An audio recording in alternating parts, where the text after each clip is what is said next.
The northern elite has challenged the existence of Nigeria and the amalgamation of Nigeria consistently. In most recent time, it is becoming very clear and worrisome why southern counterparts are dragging their feet on the issue of the Nigerian existence.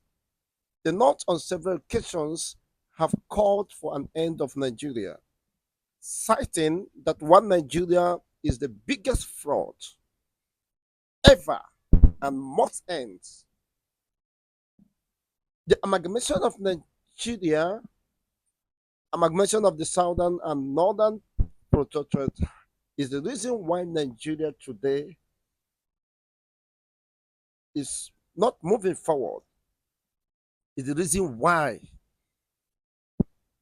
brothers are killing brothers. Is the reason why there is insecurity. Is the reason why there is unrest, economic retrogression, recession. Prior to the amalgamation, the southern protectorate, and of course, the south, the eastern region, the western region, and when it gets to the north, the northern regions are doing exceptionally well for themselves. They were able to manage their problems, identify, of course, the areas of interest, and go on. They were productive in their own domain and their own capacity, of course. But prior to the Nigerian independence, what happened? Eventually, things begin to change, things begin to alter. And you begin to ask, what exactly is holding Nigeria together? If Nigeria is truly satisfied to be one of the biggest fraud organized by the British government, and of course to protect their British business interests in Nigeria. It was once called the Royal Niger, the British Royal Niger. You see, what does that mean? They only meant to seek their political and economic relevance. In as much as that is secured, it doesn't matter to them. And this has not worked. The same Nigeria today, the Chief of Army Staff, Governor Sanwo-Olu, and every other person is asking, cajoling, begging the youth to join the military. The military of any nation supposed to be a symbol of nationality, honor, to be a military man, is Nigerian soldier, but that is not the case. The younger ones no longer see it as enticing, as something that has to do with honor, respect, and dignity. They consider it as a waste of time. Now, let me refer you back to history. And Professor Ango Abdullahi said that the North is ready for a split of Nigeria. The North is ready for a split of Nigeria, and the President Ahmed Bola Tinubu was advised to act fast on North's readiness for peaceful separation of Nigeria. But it appears that the president has other interests which he needed to protect against the realities of the time.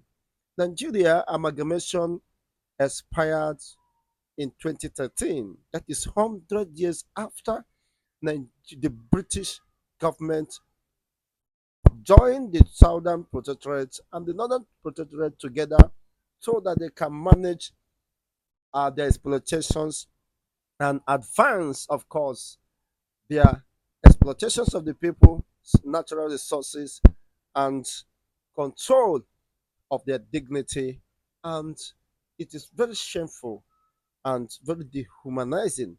Prior to this time, the people are living, they have no problem. You can imagine what the one Nigeria, the amalgamation of Nigeria has brought to the northern hemisphere today because of insatiable quest for power, grabbing power, remaining relevant within the corridor. But today, the entire northern hemisphere has been turned to a theater of war. There are infiltration of other missionaries from the Sahel regions and, of course, neighboring countries. They have destroyed the very sense of existence of the northern communities. Most of them have been sacked, ransacked, killed.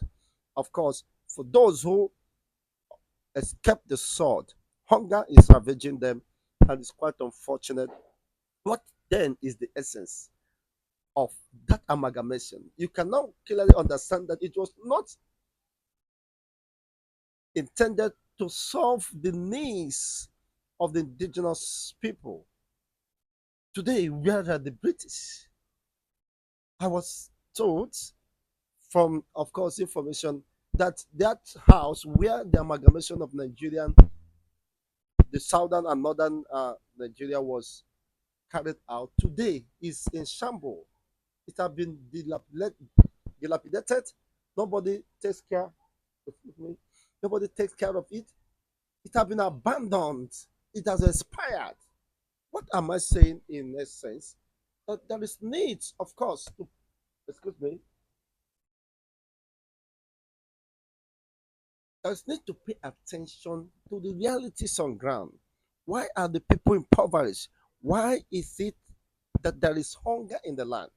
Several persons has called from different regions, the north, the west, the south, asking for restructuring. But will restructuring actually, of course, solve the problem, the nagging issues today? It has grown into a monster that I believe restructuring cannot solve. But some persons believe that restructuring could, of course, address some menial issues, can touch some fundamental problems. But this is what the position of an average Northerner, especially the Arewa Consultative Forum, is. I said the Arewa Consultative Forum says that before the decision to restructure Nigeria is made, everyone must agree that Nigeria should remain as one nation, which means they said before we talk about restructuring, there is fundamental issues that have not been addressed, that the continued existence of one Nigeria after the expiration of the amalgamation should be revisited. That is the position of Arewa Consultative Forum. Of course, they were very clear in their positions, which means even the Arewas Consultative Forum or an average Northerner do not believe in the existence of Nigeria as it stands today. They don't believe.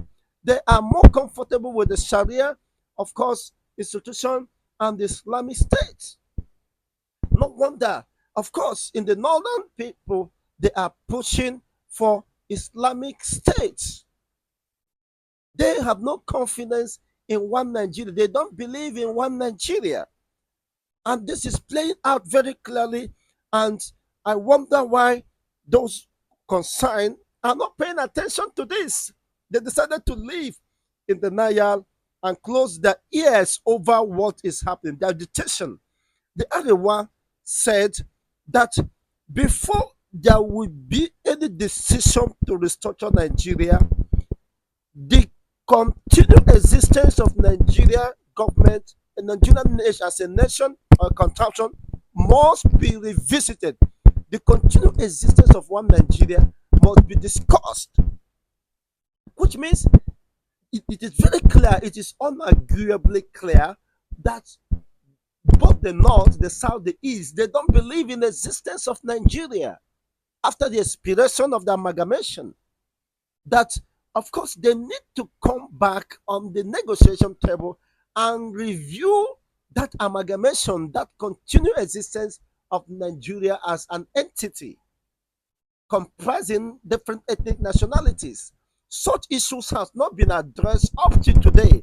And so people are shying away from the nagging issues. The reality on ground is that that is what is bedeviling Nigeria. And not until that is solved, that fundamental error issue, constitutional plague is being addressed, Nigeria will continue to wallow in insecurity, in deep abject poverty, in the midst of millions, in the midst of natural resources. The North has more comparative advantage. They have, of course, Californium, they have gold. You can imagine they have silicon, they have different resources, even they have the uh, arable land, expanse of land, which can turn in billions of dollars through agriculture, agrarian, of course, engagement. Why is the North deserted today? Why is the North empty, impoverished, despite the fact they have the highest allocation from the federation account? They are the most impoverished. Their own people are impoverished, dying of hunger.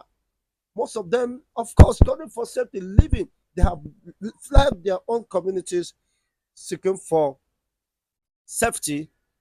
As calling for safety in the southern part, you see influx of the northern people on daily basis in Lagos State presupposes that there is fundamental issues which has not been addressed. If Nigeria, if the North were left to govern themselves, they would have been better today. Of course, no wonder the founding fathers they never believed in one Nigeria, even when the Zeke and the Akintola was trying to persuade them to believe in the independence of Nigeria, to pursue for independence. They said, no, we are not yet matured.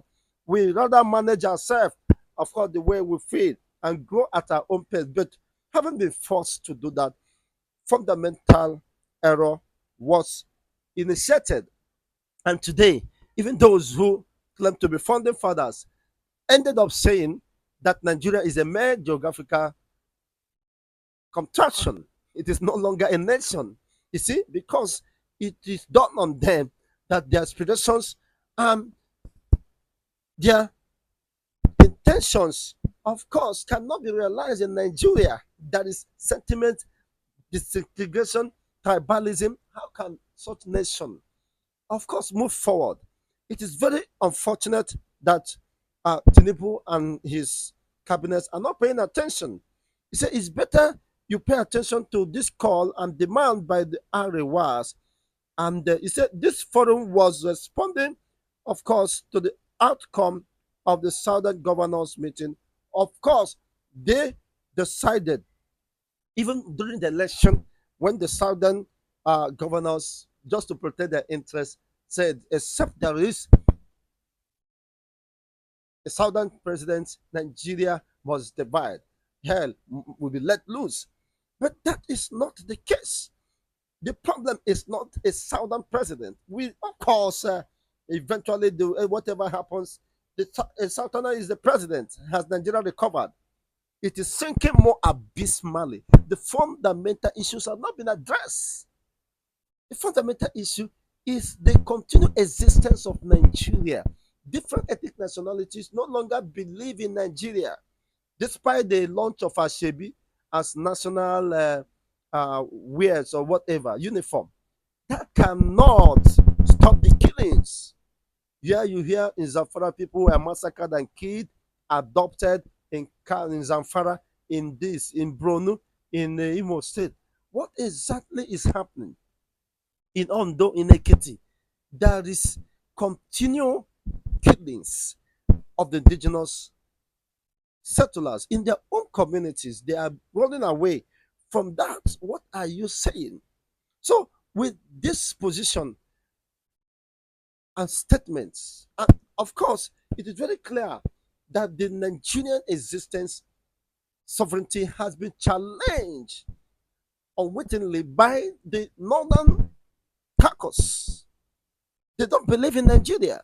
And if the continued existence of Nigeria must be discussed before you can talk of restructuring, what is now waiting? What are they saying?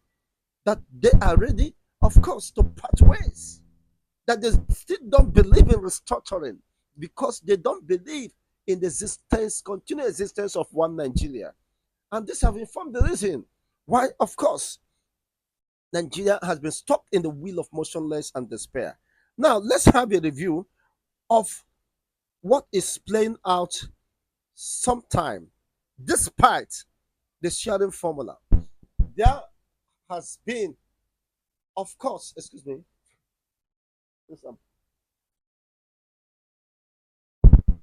There have been imbalance injustice in the system. Let's just run through this before we round up. You can now understand where we are coming from. You see, and now said, okay, out of the total of 360 House of Representative members, of course, here is saying that, oh, sorry. Okay, yes, facts and figures. He said,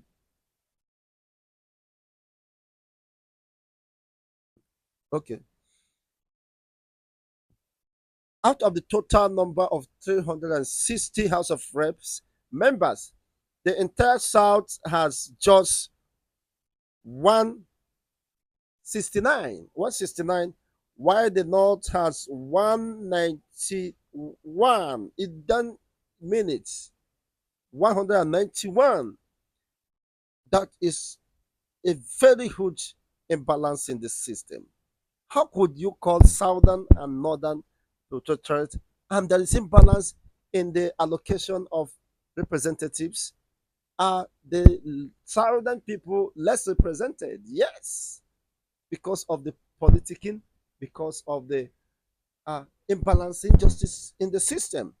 And when it comes to allocation, sharing of allocations is based on the number of local governments, based on the number of local governments. But when you compare the allocations, of course, accrued to them and their state rate of productivity and contribution to the center is nothing to write home about. But before 1960 or in the early 60s, the North were, of course, advancing. They were productive. Granite pyramids, I mean, carrots, all the cereals, of course, it's been cultivated and even imported, exported to earn revenue. But what is the case? And as of then, 50% is kept within the north and 50% to the center. But the reverse is the case today.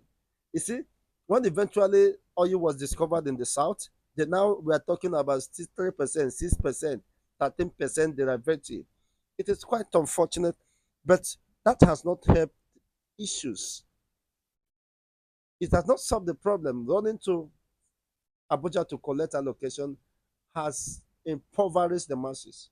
Today you have Nigeria as the head center of poverty. Why? In the midst of many, despite the sharing allocations that have been increased or tripled under the watch of Ahmed Bola Tinubu, people are still crying of hunger, starvation, frustration.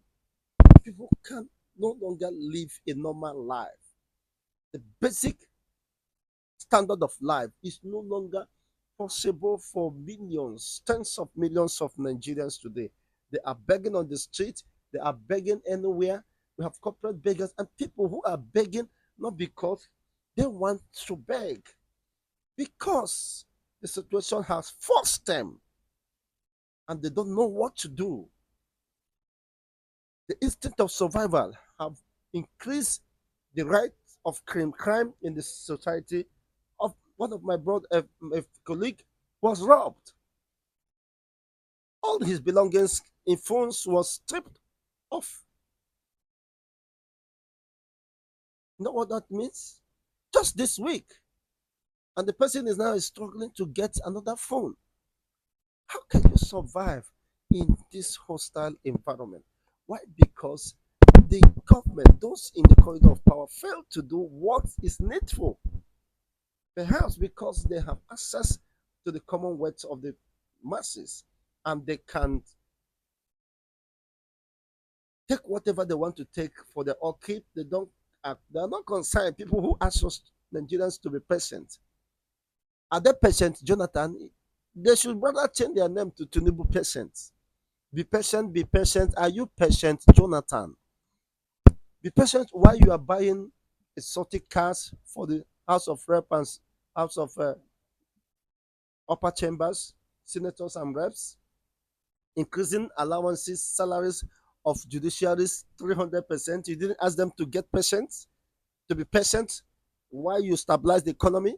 You went ahead and buy yachts, buy private jets running over 160 billion and other unnecessary expenses at the expense of the masses. The political class, look at today, the militaries are being discouraged, demoralized.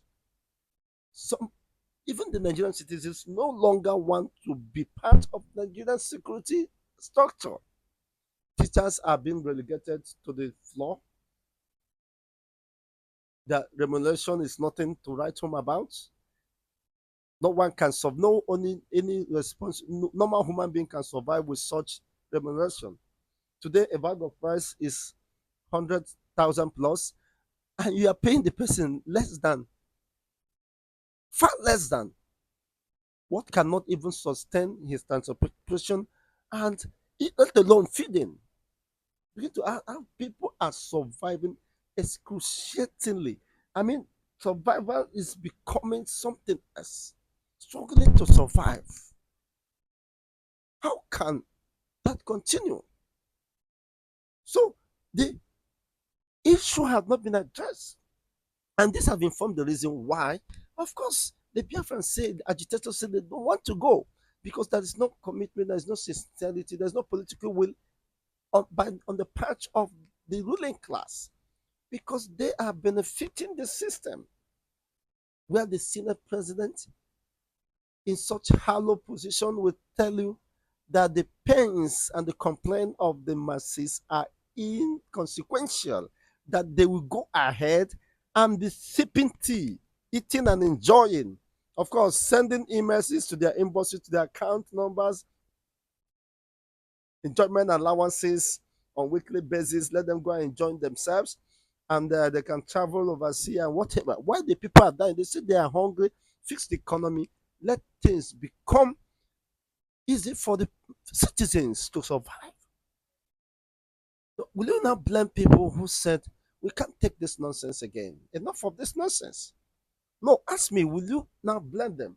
And being that they are acting within the ambit of the law, that freedom, the right to secession is an inalienable right, natural entitlement that cannot be denied any people. So any people or group of people who felt threatened within Nigeria with the foregoing, with what is happening, the law says that they have the right to go on with their life, decide their political future and affiliations, and of course, their existence. They have the right. Unfortunately, guns have been turned against those people and they are being subjected, oppressed, suppressed, trying to shut them down. It doesn't work that way. Senator Ned Nwoko, of course, of recent, cautioned the federal government that this is not the way to go. Dialogue with them, dialogue with Simon Ekpa. The chief of army staff, the chief of defense staff also said, the chief of army staff said that unless Nigeria address poverty, unemployment, you can't conquer insecurity because they are interwoven. They are interlinked. Does it take an angel to explain this? These are basic economy, basic principles. And CDS, Chief of Defense Staff, must also collaborated with this position that 20 25% is what the military can solve, engaging, fighting, using gun and bullet. That 85 to 80 to 75% is good governance, accountability, being accountable and responsible in the act of governance is what will solve the problem. What are they pointing at? The foundation is faulty. What shall the righteous do? The righteous means those who are willing to do the right thing. You can't be doing the same thing and spread the different results. Telling people to be patient while you are living at large, while people are dying. There is no hospital in Nigeria. They are not working. The doctors are leaving the source of the country. You are not addressing why they are leaving. And what you can do is to go to UK, London to take your medical vacation while you do not cater for the doctors Resident doctors in Nigeria are being treated as animals. What is due for them, the working condition and the remunerations are not being reviewed, or even when it's been promised, they don't keep the promise. And everybody is abandoning Nigeria and they're fleeing. And today, you cannot go to hospital and confidently believe you can get the best, of course, in the land. What does that mean to the existence of Nigeria? That except the continued existence of Nigeria is being discussed, there is no way forward. Either you believe it or not.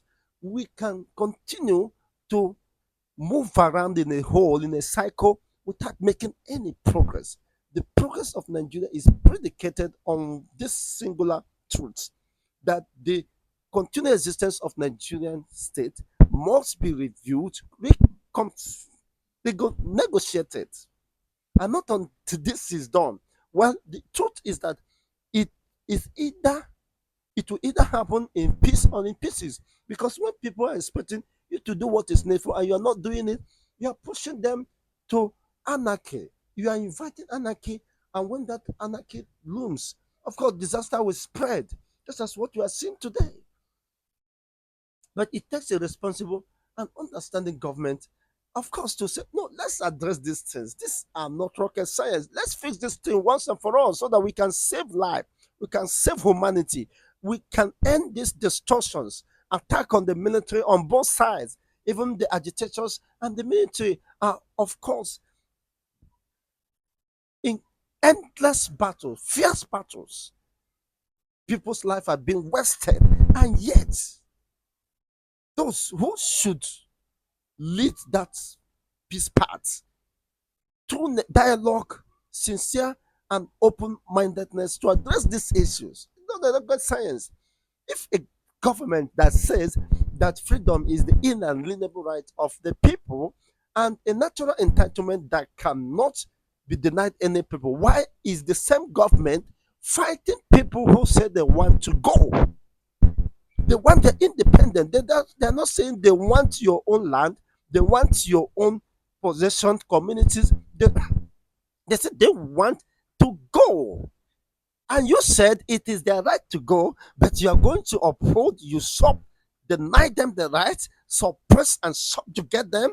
They are less human beings and should be trampled upon, and you expect them to accept what you call them, what you forced on them. I mean, making them less human being, dehumanizing them.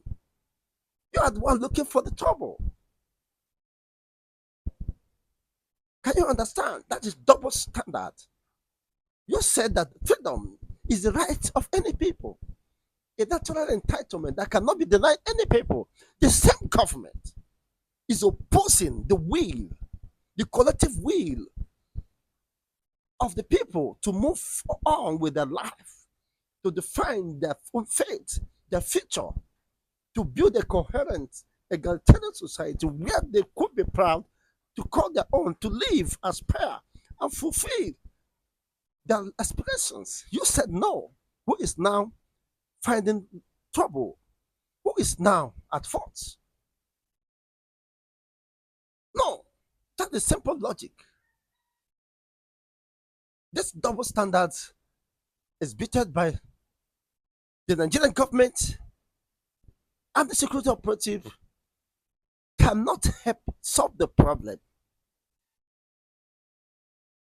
You see white, you paint it black because it does not fit, align with your own personal interests. But when you go outside, you say, yes, yes, yes, that is what is should be done. That is right. Who is deceiving who? Well, let's know what is your own take regarding this development, and what you think, of course, is the way forward.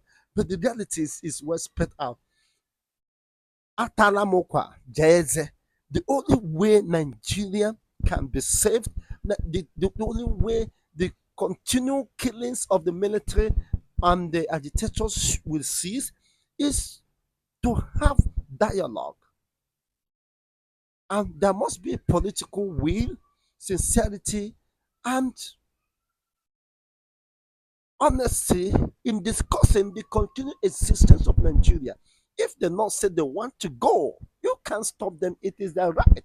If the Eastern people say they want to go, it is their right. You can't stop them, except you are inviting anarchy. It is very clear by the Arewa Forum, Consultative Forum submission. He said you can't discuss restructuring because the fundamental issue is the continued existence of one Nigeria as a state, as a nation. If it's not addressed, every other thing can't work. Thank you. On this note, I wrap it up, of course, in this discussion. I know it's been very hot, and of course, I believe you can also make your own submissions at the comment section. Let's discuss together. Let's continue this discussion. Yes, with open mindedness. And let's see, of course, if these people will not get to do what is right, save humanity, save the life of people you are wasting, the husbands, of course, of wives, the fathers of children, you are making them fatherless just to defend what is indefensible. It is dehumanizing. Just trying to defend what is indefensible, you are using the instrumentality of force. And when you have forced people to take up arms, you are compounding the problem. And that problem, I don't know how it could be solved because you can't even stop them. I tell them to back down. It is impossible because you have forced them, you have killed their loved ones, you have killed their own people for asking for what is an inalienable right, their natural entitlement that cannot be denied them, and you are denying them with all brazen impunity, and you expect them to watch you continue killing them. Of course, the days are gone. They are becoming more stubborn, more fierce, more ruthless in their dealing. Of course, I'm not supporting the killing of anyone, but we are analyzing the truth and the state of the nation today. And the only thing that can solve this problem, that can end this destruction of life on both sides, is dialogue. The continued existence of Nigeria, or you allow them to go. If you are not allowing them to go, they will force themselves out of Nigeria, and they know what that means. It's quite unfortunate, but then that is the reality. Thank you once again for being part of this discussion. Kindly like, share, and subscribe to this channel once again. And of course, uh, let's have your own position via the comment section. And then Chicos and Debo wishing you the best of the rest of the day. Bye for now.